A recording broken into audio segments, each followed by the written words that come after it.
Have you ever noticed that you can spend an entire day thinking about doing something without ever actually doing it?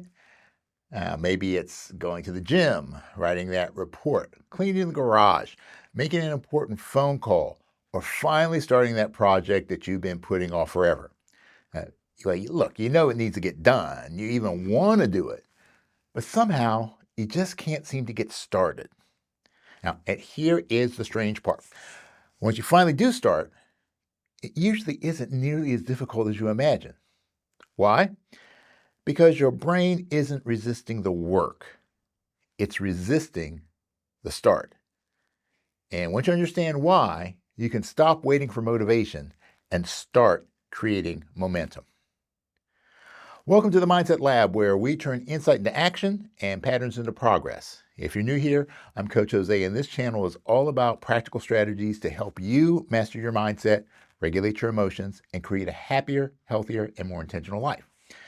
And today we're talking about something almost everyone struggles with: getting started. Because the hardest part of almost any meaningful goal isn't finishing, it's beginning. And once you understand how your brain approaches effort and motivation, you will stop asking, "How do I get motivated?" and start asking a much better question: How do I build momentum? So let's step into the lab. Look, your brain has one important job, and that's to keep you alive.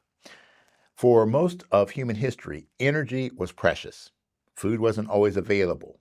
Every unnecessary effort carried a cost. So your brain evolved to ask one simple question: Is this worth the energy? Now, that's why large tasks feel intimidating. Not because they're impossible, but because your brain predicts that they're expensive.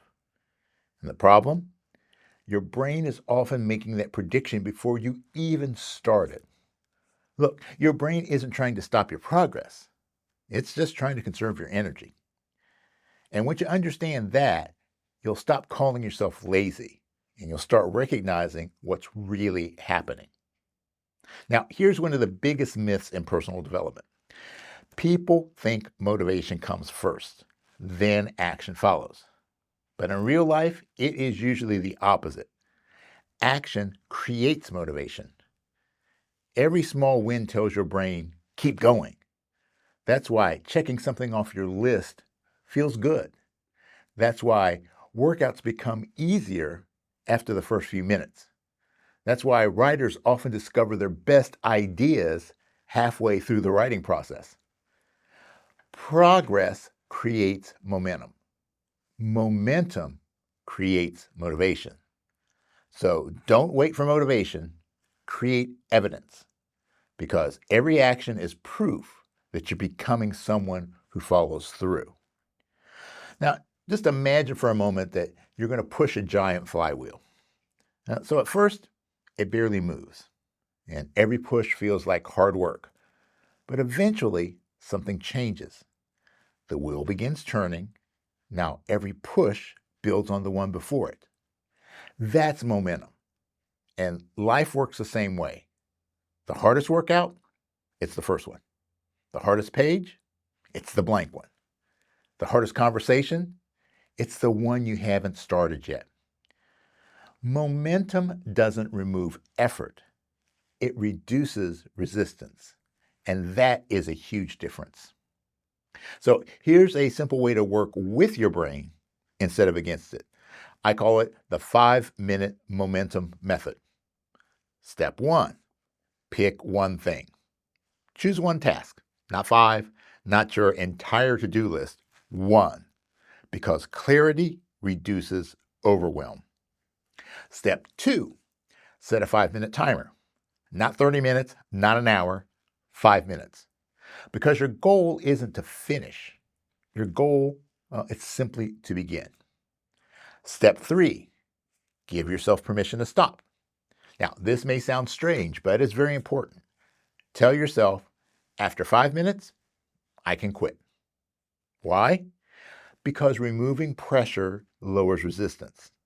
And ironically, most people keep going anyway. Step four, celebrate the start. Even if you stop after 5 minutes, celebrate it. because today wasn't about finishing. It was about becoming someone who starts. Every promise that you keep to yourself strengthens your self-trust, and self-trust creates confidence. Now, here's something that I'd love for you to remember. Every action teaches your brain something. When you keep putting things off, your brain learns, we'll do it later. But every time you begin, even for just 5 minutes, your brain learns something completely different. It learns, I'm someone who follows through. And that's how identity changes, not through one giant breakthrough, but through hundreds of tiny victories.